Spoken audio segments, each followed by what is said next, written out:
Derecho a debate. En la cultura de la legalidad participamos todos. Conduce Diego Guerrero.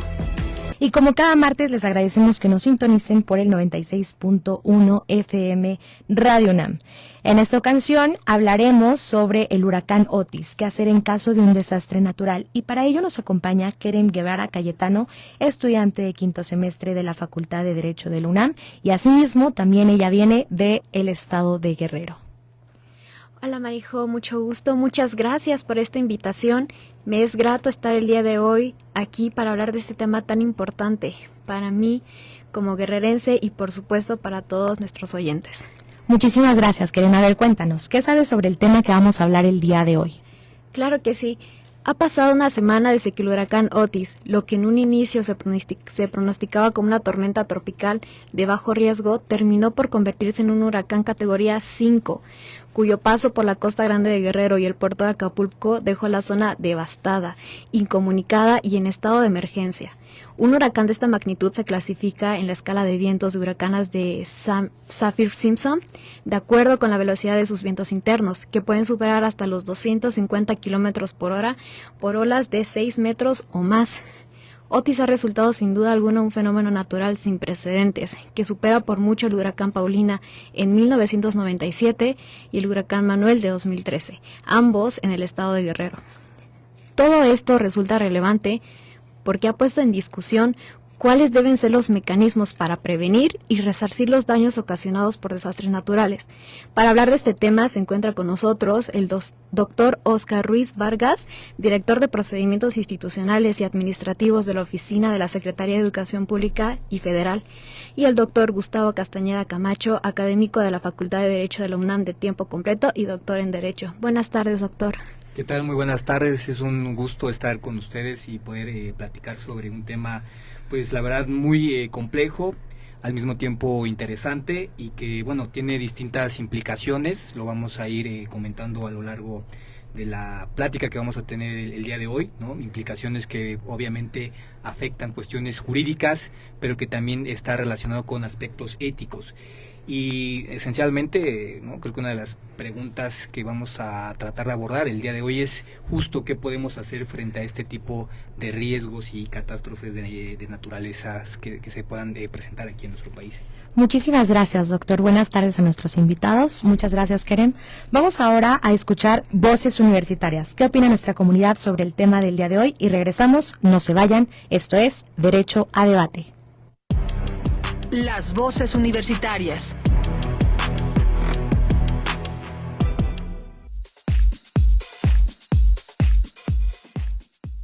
¿Cómo te hubieras preparado ante un huracán como Otis?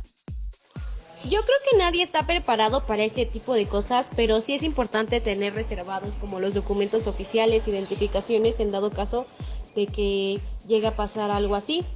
Asimismo, podría ser objetos de valor que tenga a la mano. Probablemente hubiera guardado mis documentos en una bolsa de plástico y eso es lo único que hubiera agarrado porque no creo que me hubiera dado tiempo de más.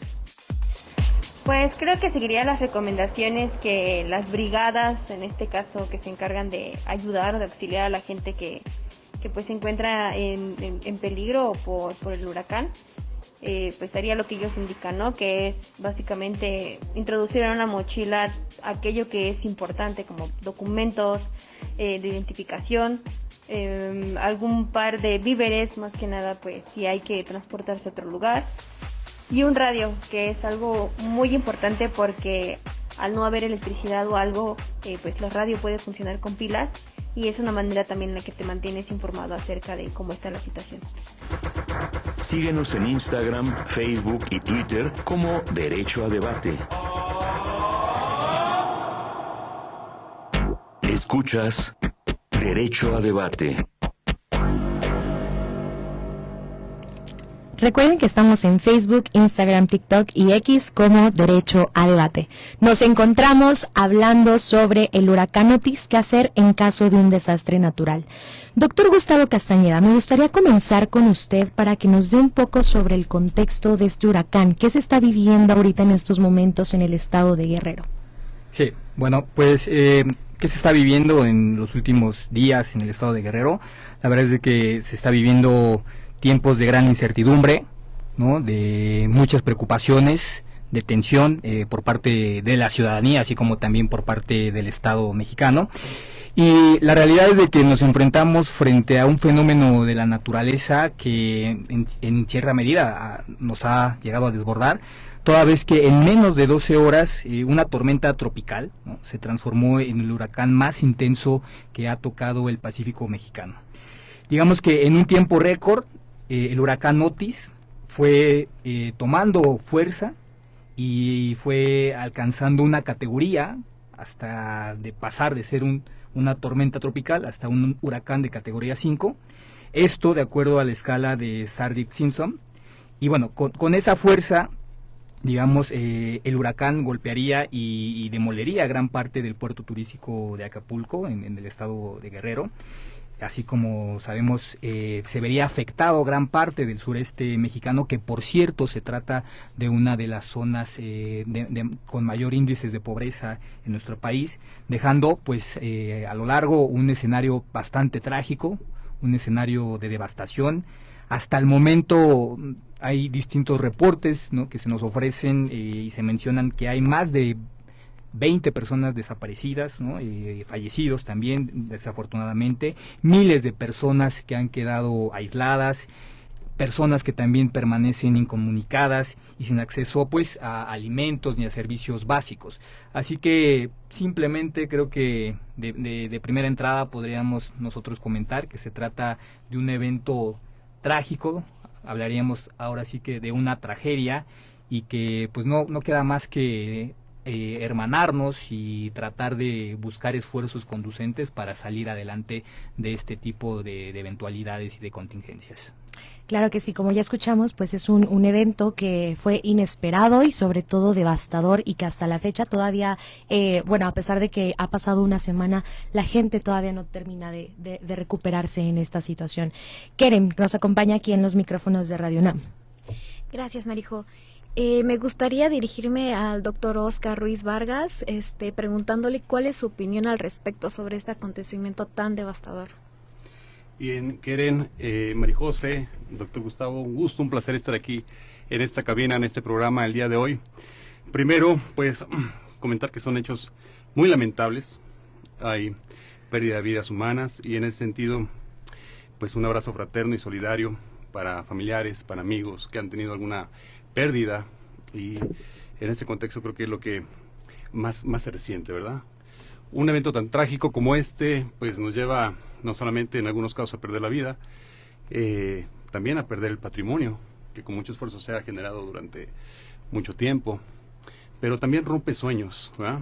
Rompe posibilidades, rompe estas dinámicas de creatividad, de pensar, de desarrollarte, de conectarte con la vida, y por eso es tan lamentable. Fíjense, les comento y les comparto con el auditorio que amablemente nos escucha que desafortunadamente este municipio de Acapulco, que hay que decirlo, en toda la República Mexicana tenemos una composición de 2.469 municipios. 2.469 municipios. Y Acapulco es solamente uno de ellos, de estos 2.469. Acapulco forma parte y es considerada una de las 7 regiones de Guerrero. Las otras regiones, como sabemos, es la zona norte, la zona centro, la costa chica, la costa grande, la montaña, tierra caliente y Acapulco, que constituye una sola zona en Guerrero. Una zona con potencial económico, con gran desarrollo turístico, que también tiene carencias, muchas necesidades. Y en este entorno no es la primera vez que toca una situación de esta naturaleza, desafortunada, a través de un caso de fuerza mayor. Recordemos, hicimos un poquito atrás, el 97 tocó otro huracán justamente al puerto de Acapulco, ¿no? Y en ese sentido también fue de condiciones desastrosas, pero fue categoría 4. El que ahora experimentamos es categoría 5, y bueno, fue un hecho perturbador.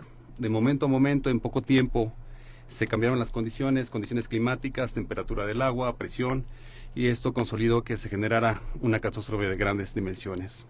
Vientos superiores a los 260 kilómetros por hora. Y en ese entorno, pues como ustedes saben, la franja de la costa, la primera cara justamente conformada por grandes hoteles, grandes conjuntos condominales de lujo, y bueno, en algunas otras franjas también de playa, con casas que desafortunadamente no cumplen en algunas expectativas, las condiciones mínimas de habitabilidad, ¿no? Me refiero a habitabilidad en el sentido de los parámetros que marca la Organización de las Naciones Unidas como vivienda adecuada, ¿verdad? En este contexto quiero comentarles también, estoy generando algunos antecedentes para dar contexto a nuestro auditorio. En Acapulco existen, de acuerdo al último censo de población, cerca de 307,000 viviendas. En México tenemos un universo de 44 millones de viviendas. Es decir, en Acapulco tenemos el 0.8% del total de viviendas. Relativamente poco, ¿verdad? Y de este porcentaje de viviendas, de esas 300,007 viviendas, 10% están consideradas por el INEGI como viviendas, digamos, de uso temporal, que ocupan para fin de semana, para pasar vacaciones, y esto implica que no todo el año están habitadas, ¿no? Luego entonces tendríamos un parámetro de viviendas que sufrieron la afectación, más o menos 270,000. De estas 270,000 tendríamos que hacer el balance, ya se está haciendo un censo muy importante, van más de 30,000 viviendas censadas en estos 6 días, para analizar el alcance justamente de estos daños y poder prestar justamente los servicios de apoyo emergente.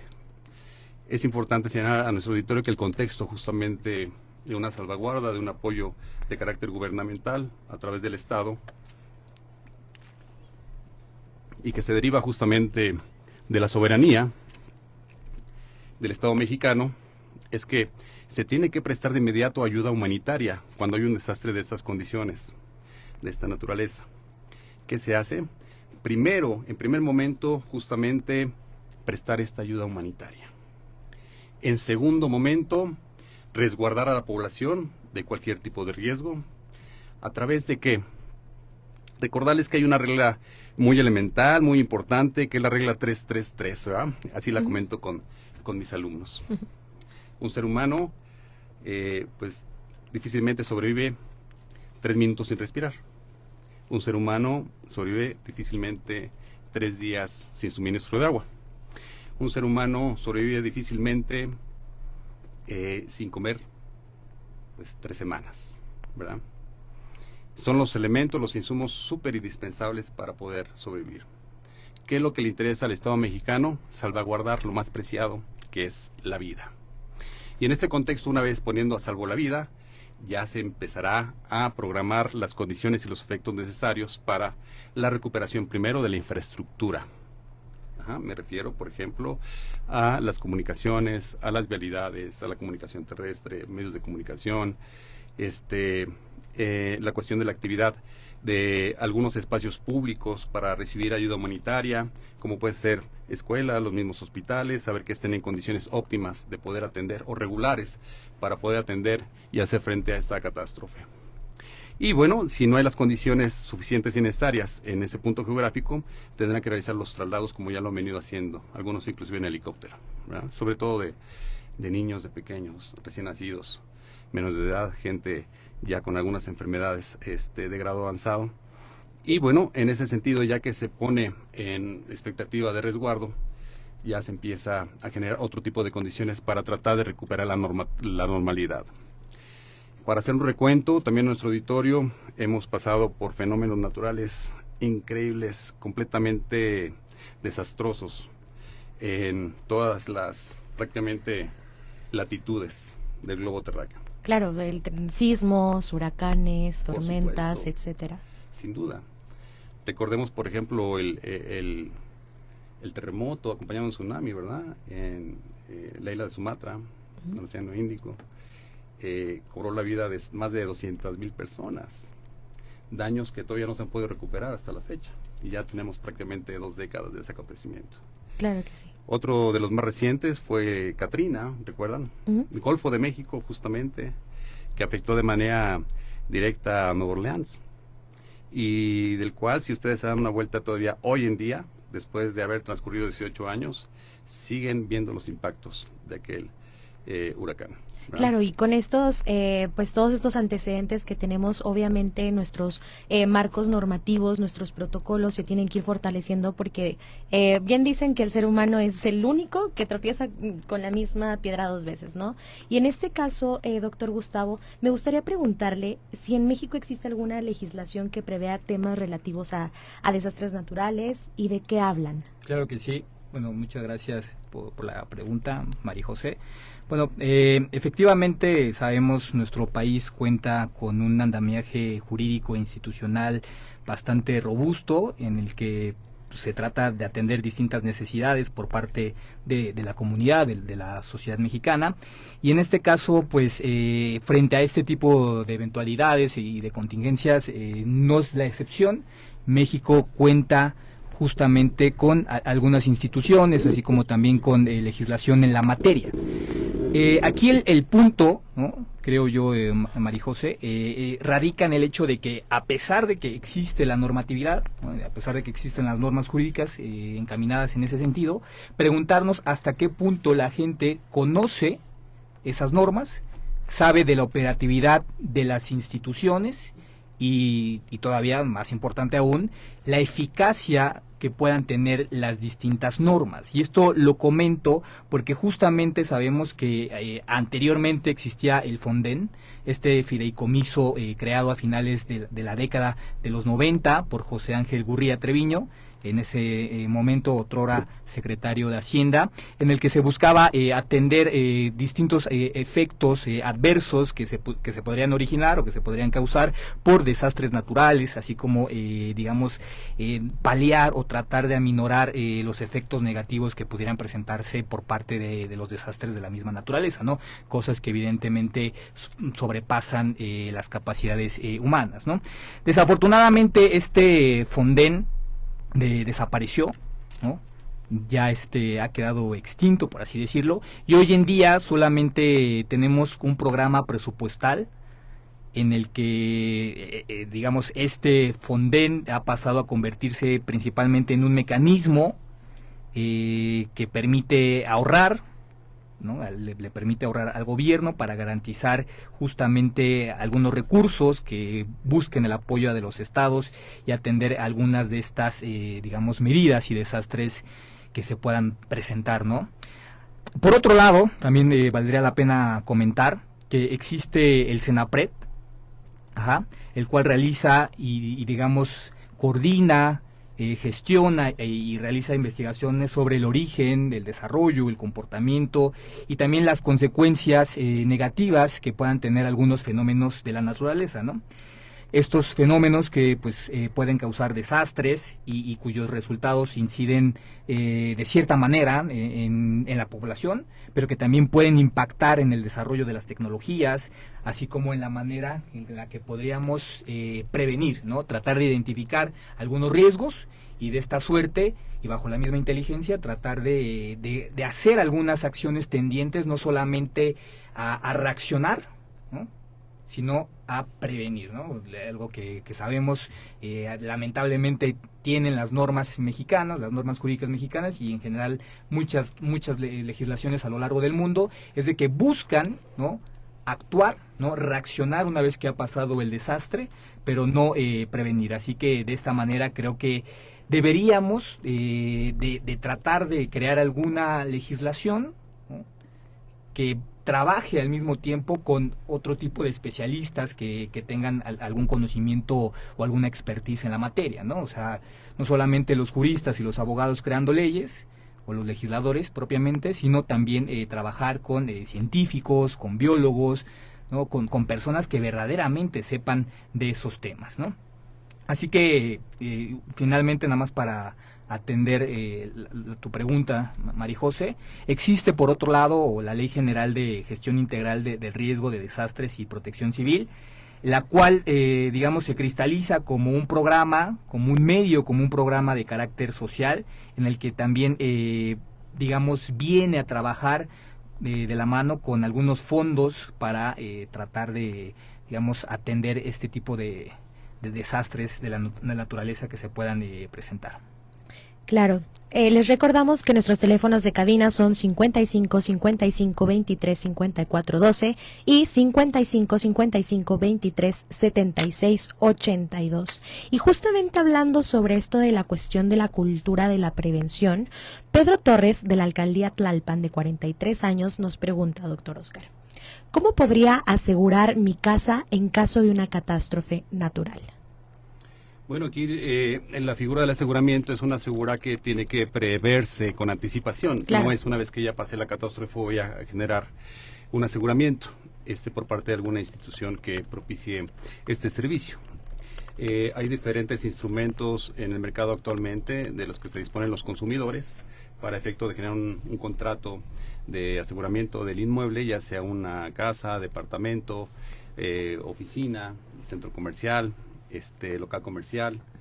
Y bueno, sería cuestión como un seguro de vehículo, ¿verdad? Revisar las condiciones de clausulado y también los montos a pagar y la periodicidad de los mismos. Y a su vez también la prima que habría que aportar en caso de un siniestro y que fuese lo más recomendable si un instrumento u otro en ese sentido, pero la ventaja es que el mercado ofrece múltiples posibilidades para este efecto. Entonces, en este sentido, lo que yo le recomendaría es que pudiera entrar a la página de la Conducef, poder revisar si efectivamente dentro de las instituciones que prestan este servicio para asegurar vivienda, si hay algunas que ya han hecho alguna reconvención, tienen algún tipo de falta, para que las tome en consideración en la parte última de la fila, ¿verdad? Las posibilidades que pueda tener. Y de ahí poder verificar cuál es la mejor posibilidad que tenga en cuanto a costo-beneficio, y de ahí tomar una determinación. Cabe señalar que, por ejemplo, cuando experimentamos el sismo del 2017, que fue también una situación sumamente trágica y complicada, pues los instrumentos de aseguramiento para catástrofes de naturaleza se elevaron de manera importante, ¿verdad? A eso juegan los seguros, en cierta medida. Pero es importante generar justamente una cultura del aseguramiento de nuestros bienes, porque estamos hablando de patrimonios que tardan muchísimo tiempo en consolidarse, en construirse, y un evento de esta naturaleza, pues de la noche a la mañana nos interrumpe de manera que nos trastorna en la vida, en lo cotidiano y en las economías. Entonces sí es importante tomar en consideración algunas referencias en este contexto para ser previsores hacia adelante. Y quiero también enseñar en el contexto jurídico, ¿no? ¿Cuáles son los elementos que tiene el gobierno mexicano para hacer frente justamente a estas catástrofes? Podemos verlos a razón de lo que establece el artículo 4, el 11, el 21, el 73, en su fracción 29, inciso G, en el artículo 134, que justamente da al Estado mexicano la posibilidad de reaccionar de manera soberana e inmediata ante una catástrofe de esta naturaleza, implementando todas las herramientas, los mecanismos y los recursos suficientes y necesarios para poder justamente hacer frente, contenerla y generar las reparaciones suficientes y necesarias en cuanto a infraestructura y poder coadyuvar justamente a que de alguna medida las personas puedan recuperar su vida, su normalidad en la vida, ¿verdad? Y su espacio patrimonial. En relación a los instrumentos de fondos que existen, se han venido generando algunas reformas, algún proceso de transformación en esta última administración, y el FONDEM, va a un proceso de extinción. Todavía de alguna manera hipervive, pero ya está consolidándose justamente hacia la salida. Y en ese sentido, si bien es cierto que la figura jurídica se está transformando, lo que sí existe es el fondeo. Hay cerca de 18,000 millones de pesos disponibles en este fondo que obviamente por modificar la figura jurídica o la institución no resulta o no quiere decir que se van a perder. Estos recursos continúan ahí, son parte justamente de la administración de las finanzas de este gobierno y este gobierno puede disponer de ese recurso para este efecto.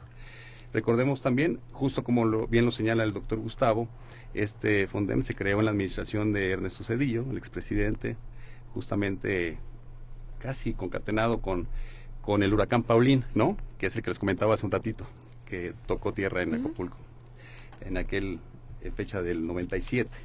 Y bueno, también hay otros fondos, como el Fondo de Desastres Naturales, FONDEM, pero el FONDEM CAT, y este FONDEM CAT es, básicamente se utiliza para desastres de gran magnitud, donde se requieren recursos adicionales y se destinan principalmente a la reconstrucción de infraestructura, ¿verdad? Está también el Fondo de Prevención de Desastres Naturales, FOPREDEN, que este fondo tiene como objeto financiar proyectos y acciones de prevención, o sea, no para ocuparlos cuando ya se genere un desastre, sino para efectos de la prevención. Y el Fondo de Aportaciones, que muchos de ustedes conocen, el Fondo de Aportaciones para la Infraestructura Social, que es el FAIS. Y aunque no es exclusivamente para desastres naturales, este fondo se destina a financiar proyectos de infraestructura social como vivienda, educación, salud, agua potable. Me refiero a que cuando esta infraestructura ha sido dañada, podemos echar mano de algún mecanismo que pueda solventar, agilizar o coadyuvar justamente la recuperación de esta infraestructura en ese sentido.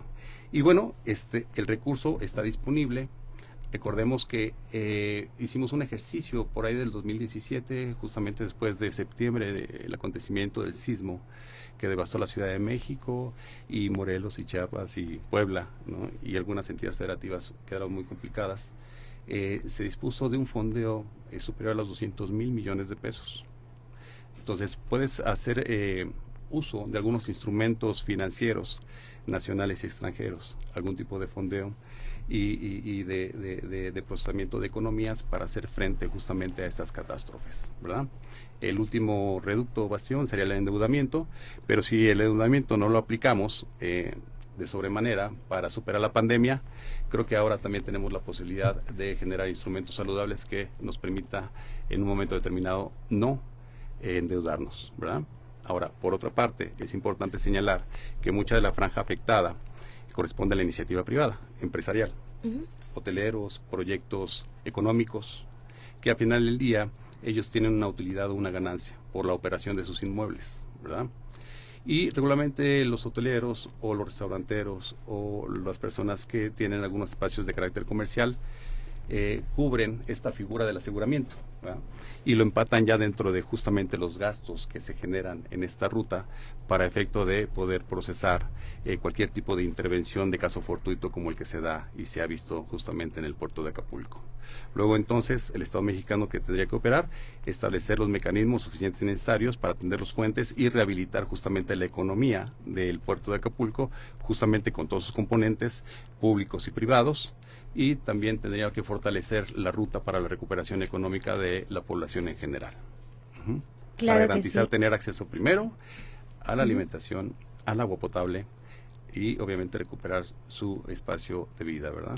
Y que justamente hablar sobre todos estos grupos que se vieron afectados, tanto el hotelero como las personas que habitan como tal en toda la región afectada con el huracán. Hablamos también sobre pues derechos que han sido pues vulnerados y afectados. Quieren que nos acompañen los micrófonos de Radio UNAM. Gracias, Marijo. En medio de esta tragedia, como ya hemos hablado, han habido pérdidas materiales, bienes, familias que se quedaron sin sus casas, pero también hablamos de pérdidas humanas. Entonces, en este sentido, me gustaría preguntarle, doctor Gustavo, ¿usted considera que hay violaciones a derechos humanos en la forma en la que ha actuado el Estado mexicano en la atención a este desastre natural? Bueno, es una pregunta también bastante interesante, Keren, muchas gracias.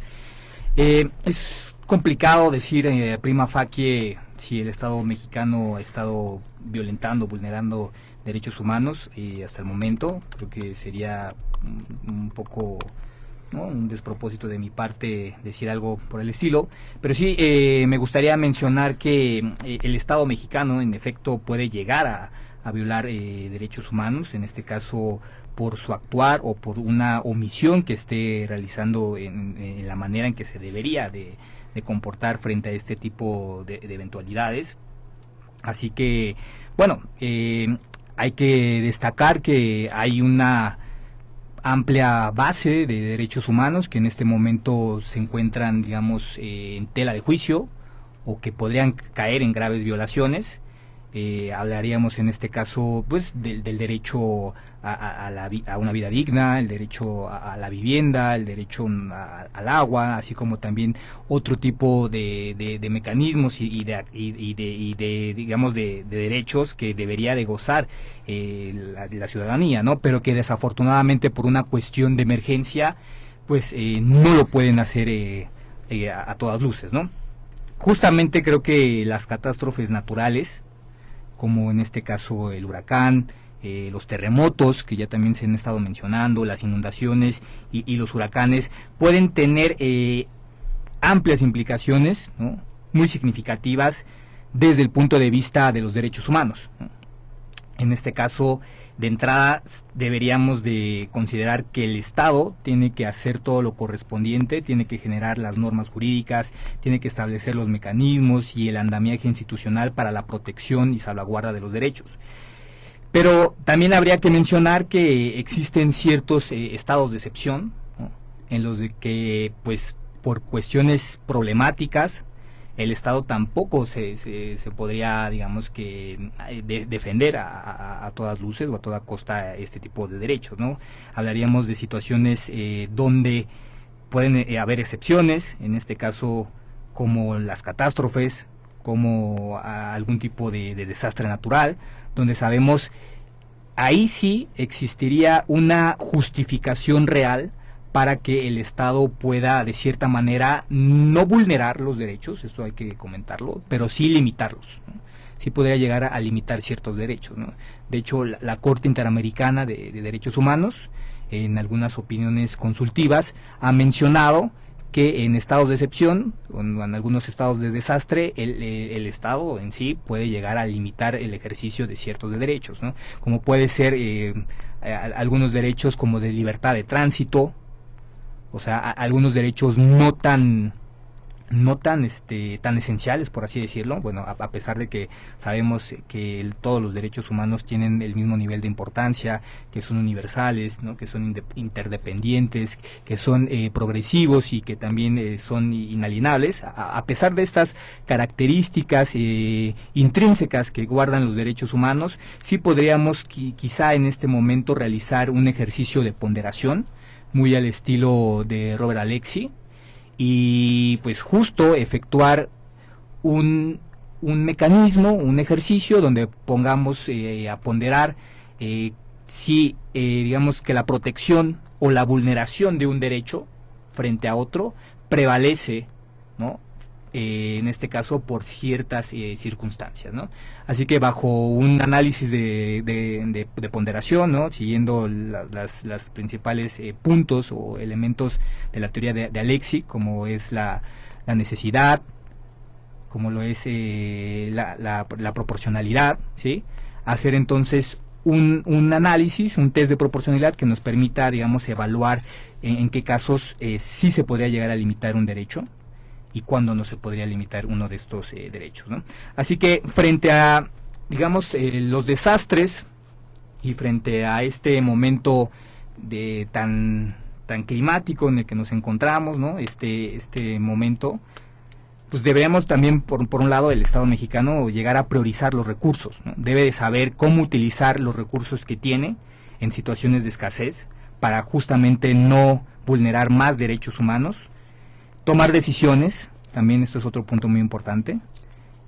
Como lo mencionábamos, el Estado puede llegar a vulnerar derechos humanos por omitir actos, pero también si no toma las decisiones adecuadas. En este caso, en cuestiones de crisis, en cuestiones de salud, enfrentarse pues a los dilemas que se puedan presentar. Por ejemplo, en este caso, ¿qué personas deberían de recibir la atención médica de manera más rápida? ¿Qué tratamientos se deberían de suministrar, etcétera? Esto siempre pues apegándose a ciertos principios, como los principios de justicia o de equidad, ¿no? Así como también una cuestión muy importante que hay que resaltar es de que el Estado debería o tiene que generar ahora sí que políticas públicas a largo plazo, en este caso pues en atención con las catástrofes naturales, ¿no? Pensando también en las comunidades que han sido afectadas y de esta manera tratar de enfrentar los distintos desafíos que puedan venirse en materia de derechos humanos, ¿no? Que lo mencionábamos, ¿no? Que Keren puede estar oscilando en una enorme variedad y playa de derechos, ¿no? Como puede ser el derecho a la salud, el derecho a la vivienda, a la misma seguridad, y por qué no decirlo también, ¿no? Hablar incluso ya de derechos de tercera o de cuarta generación, pensando en este caso en el cambio climático, en el medio ambiente, porque precisamente se hablaba que una de las causas o uno de los motivos que pudo haber generado este huracán Otis, pues fue el cambio climático, ¿no? Como lo mencionaba ya el doctor hace algunos minutos, hubo algunas alteraciones en el agua, en la temperatura, la presión atmosférica, etcétera, que llevaron pues a este tipo de eventos, ¿no? Así que esto me parece que debería de encaminarse en cuanto a la vulneración o no de los derechos humanos, tratar de proteger también a las personas que son más vulnerables, ¿sí? En este caso, como sabemos, existe también una cierta interseccionalidad en cuanto a la vulneración de los derechos, ¿sí? Por un lado, la catástrofe natural, pero por otro lado también pues que estas personas que se encuentran en una situación de vulnerabilidad seguramente son las que se han visto más afectadas por los desastres naturales, ¿no? Hablemos en este caso de niños, de niñas, de adolescentes, de ancianos, de personas con discapacidad que de alguna manera sufren de forma más impactante y de forma más desproporcionada los efectos negativos de estos desastres naturales, ¿no? Entonces, al final del día, considero que el Estado mexicano tiene que preocuparse por lo que está aconteciendo y también ya distintas organizaciones de la sociedad civil se han pronunciado al respecto, están pidiendo medidas de acción para poder digamos atender este tipo de eventos, ¿no? Sí, claro, y que justamente volvemos a tratar un poco sobre la cuestión de la cultura de la prevención, que lamentablemente no es algo que tengamos dentro, pues, de costumbre dentro de nuestras vidas, porque justamente lo comentábamos hace un momento, nuestras normas son más reactivas que preventivas, o sea, ya buscamos en el momento en el que ya nos cayó el problema, es en que buscamos ver cuáles son las soluciones que llegamos a poder tener, ¿no?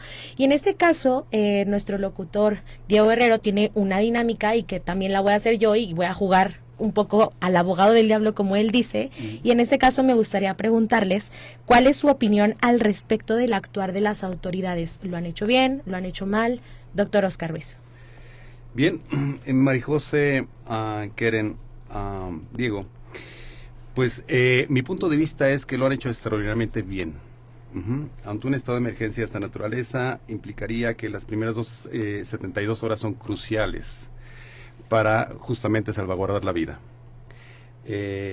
Hasta ahora hemos tenido cifras, cabe hacer la mención y clarificar que tan solo la pérdida de una vida humana es sumamente importante. Aquí no podemos contabilizar como si fuesen mercancías, porque la pérdida de una vida humana nos lleva a una dinámica de sensibilidad extraordinaria. No coincido con la cuestión de que se ha faltado o afectado justamente el Estado de Derecho o disminuido o vulnerado las garantías individuales de los mexicanos con el puerto de Acapulco, de la gente que va a dejar víveres o de los familiares, porque creo que eso ha sido más en un espacio de infodemia al que estamos expuestos permanentemente, no solamente con esta situación que se presenta ahora hace 6 días, sino es algo que se ha venido consolidando no solamente en México, sino en el mundo. Y creo que justamente de esta plataforma universitaria tenemos que propugnar para que eso no siga sucediendo y realmente que invitemos a nuestros radioescuchas a generar espacios de información responsable, respetuoso, que además también nos podamos integrar o hacer llegar mayores elementos de información, como bien lo dice el doctor Gustavo, que podamos tener los elementos que nos puedan llevar a un nivel de conducción y de toma de una decisión determinada, ¿verdad? Porque sería aventurado manejarlo de esta manera. Y en este sentido, creo que ante un estado de emergencia me parece una vacilación, una falta de respeto, una intención de generar encono entre la sociedad civil y entre las instituciones de gobierno, cuando se maneja infodemia o se sube en el TikTok alguna información señalando una sarta de mentiras que no nos llevan a ningún lado y que no abonan absolutamente nada, ¿verdad?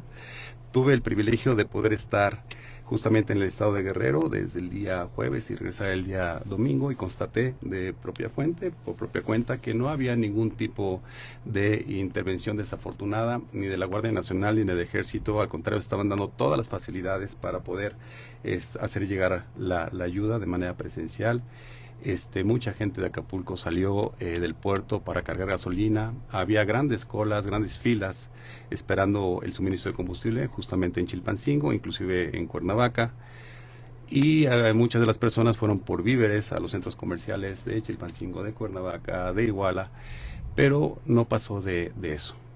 Quiero comentarles y compartirles que ha habido estados de emergencia excepcionales en otros países, justamente en el vecino país de Estados Unidos, como lo señalamos, cuando fue el huracán de Katrina, ¿no? Cerca de 1.200 personas perdieron la vida, daños por más de 130 mil millones de dólares.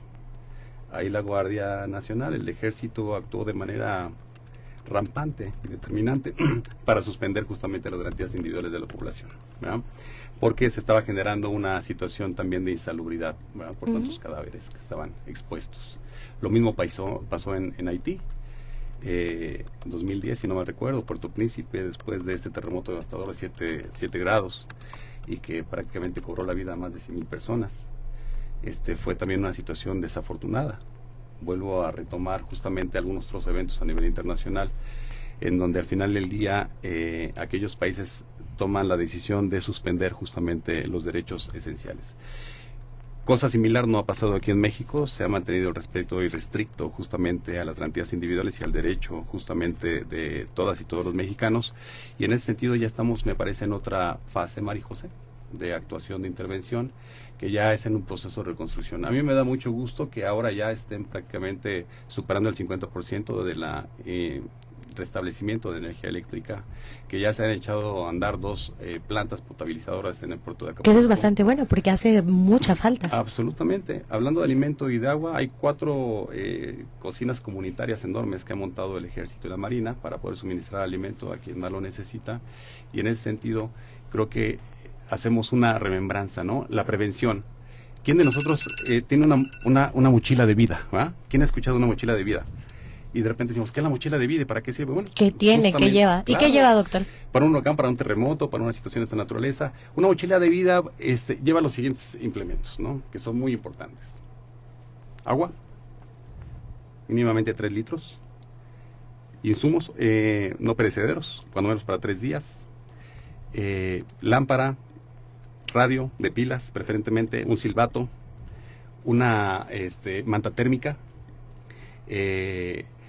un impermeable, y básicamente sería lo elemental. Documentos personales, por supuesto que los puedes llevar, pero ya está en la nube, puedes subir todos tus documentos, guardarlos o en una USB, y no tienes que llevar prácticamente toda la gaveta de documentos, ¿verdad? Sí. Una mochila o una bolsa de vida, lo recomendable es que no pese más del 10% de tu peso. Si yo peso 80 kilos, lo recomendable es que pese 8 kilos cuando más. Puede pesar hasta lo doble, hasta 16 kilos, hasta el 20% de mi peso. Pero eso es cuando, por ejemplo, llamamos fórmula para los bebés, ¿no? Para los niños. Las fórmulas pesan mucho más, y algunos implementos más para los menores de edad. Pero en términos regulares, eso es lo que implementaría la mochila de vida, y es una parte también de la cultura de la prevención, sumamente importante. Claro. Doctor Gustavo Castañeda, su opinión. ¿Qué opina al respecto del actuar de las autoridades? ¿Lo han hecho bien? ¿Lo han hecho mal? Bueno, al igual que el doctor Oscar, me parece que las autoridades han estado actuando de una manera oportuna, diligente. Es cierto que frente a este tipo de eventos, ¿no?, trágicos y traumáticos, es difícil actuar, y que en muchas ocasiones se puede cuestionar o podemos criticar, podemos poner en entredicho, ¿no?, la misma actuación de las autoridades. Justamente parte de la vida en democracia supone esto, y supone el hecho de también pues criticar en cierta manera el actuar de las autoridades y del gobierno. Pero en esta ocasión, ¿no?, si me permites utilizar algún adjetivo, Creo que la manera en que han actuado las autoridades ha sido de forma prudente, ¿no? Creo que una de las características en este momento, como lo mencionaba el doctor Oscar, está relacionado con la prudencia que han tomado nuestras autoridades. En efecto, pues las catástrofes naturales, los terremotos, ¿no?, las inundaciones y los huracanes pueden llegar a impactar de manera muy trágica y lamentable en la vida de todos los ciudadanos, ¿no?, de forma también significativa, y ello también conlleva el hecho de que existan repercusiones tanto jurídicas, ¿no?, sociales y éticas. Aquí lo importante, creo yo, tiene que ver con el hecho de la manera en que se responde, ¿no? Y algo que lo hemos aquí venido comentando, si bien es cierto, gran parte de las normas, en términos generales, están pensando en reaccionar y no en prevenir, lo cierto es de que en esta ocasión, creo que, como en muchas otras ocasiones, las autoridades, así como también el pueblo de México, se ha sabido hermanar, ha sabido actuar de manera pronta, respondiendo al llamado de auxilio de los guerrerenses, y de esta manera creo que ha sabido lograr y priorizar los mismos recursos que tenemos, ¿no? Ha sabido en este caso lograr administrar estos recursos frente a la escasez que se ha venido presentando. Se han tomado también las decisiones más acertadas en términos médicos, por ejemplo, sobre todo para las personas que lo mencionábamos, llegan a necesitar más este tipo de atenciones, que no solamente se trata de cuestiones físicas, había que mencionarlo, ¿no?, sino también de atención psicológica que puedan sufrir las personas, ¿no? No solamente es la salud en términos físicos, sino también la salud mental, que es igualmente importante, ¿no?, ya que las catástrofes naturales pues pueden tener un impacto bastante relevante en la salud de las personas, ¿no? Se tratan de eventos traumáticos y que en este caso el Estado tiene que garantizar y proporcionar los servicios de apoyo médicos y psicológicos más adecuados, respetando pues los derechos humanos y la privacidad de las personas, ¿no? Así que creo, ¿no?, finalmente, para cerrar esta participación, Marijose, Keren y doctor Oscar, que lo que tenemos que hacer al final del día es pensar qué viene al futuro. ¿Qué es lo que está pasando con la naturaleza? Se comenta mucho lo del cambio climático. Por ejemplo, tenemos la Agenda 2030, de estas metas del milenio, donde justamente se trataba de lograr, entre una de las metas, acabar con el cambio climático. Me parece que no lo vamos a lograr, ¿no?, de aquí al año de 2030, y me parece que como humanidad debemos de repensar qué es lo que estamos haciendo mal, ¿no? Estamos acabando y agotando con los recursos naturales, estamos haciendo un uso inadecuado de estos, y que me parece al final del día llegan a impactar también en nuestro misma hábitat y en nuestra misma naturaleza, ¿no? Y esto lo comento, ¿no?, porque muchas investigaciones señalan que en los próximos años se avecinan crisis naturales más grandes todavía, ¿no? Aparentemente el comienzo,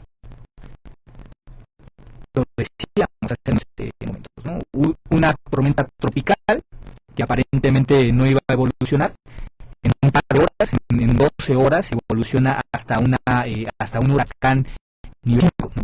Esto es algo que parece ser inexplicable, pero que por las mismas cuestiones ambientales se llegan a suscitar, ¿no?, estos cambios tan trágicos y tan ominosos, ¿no? Así que realmente una pregunta que incluso también yo dejaría para el auditorio que nos escucha amablemente es: ¿qué debemos de hacer, ¿no? ¿Qué debemos de hacer con el futuro? De hecho, saben, una de las líneas de investigación que ahora se están manejando aquí en la Facultad de Derecho, que además es una de las líneas de investigación del doctor Raúl Contreras Bustamante, es justamente el derecho al futuro, ¿no?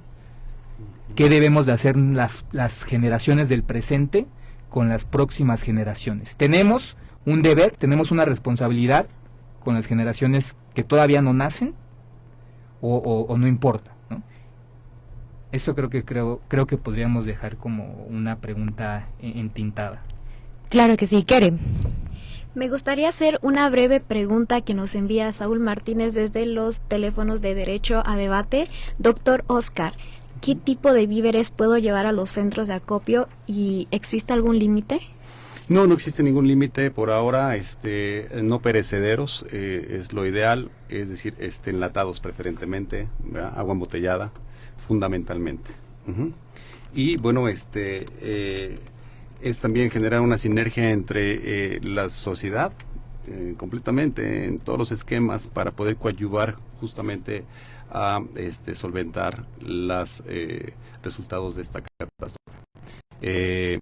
Justamente hay centros de acopio. En la misma facultad tenemos un centro de acopio muy importante en donde se está recibiendo ayuda de manera cotidiana, y en este contexto creo que tenemos que seguir apostando justamente a esa ruta. Hay una ruta, como bien y coincido con el doctor Gustavo, generar una cultura de la prevención, pero una cultura también en la cual podamos abonar desde nuestras diferentes trincheras, desde la casa, el departamento, la colonia, el barrio, el pueblo, ¿verdad? La unidad habitacional, en donde podamos sumar justamente desde los desechos, la separación de la basura, la cuestión de las aportaciones de las cuotas de mantenimiento, prevención, extraordinarias para mantener en condiciones óptimas, ¿verdad?, de funcionamiento de nuestros espacios donde vivimos, y también generar una cultura de la prevención y del respeto al medio ambiente. Claro que sí. También muy importante. Doctor, se nos está acabando el tiempo, así que vamos a la última y nos vamos. ¿Algo con lo que quieran concluir para nuestra audiencia?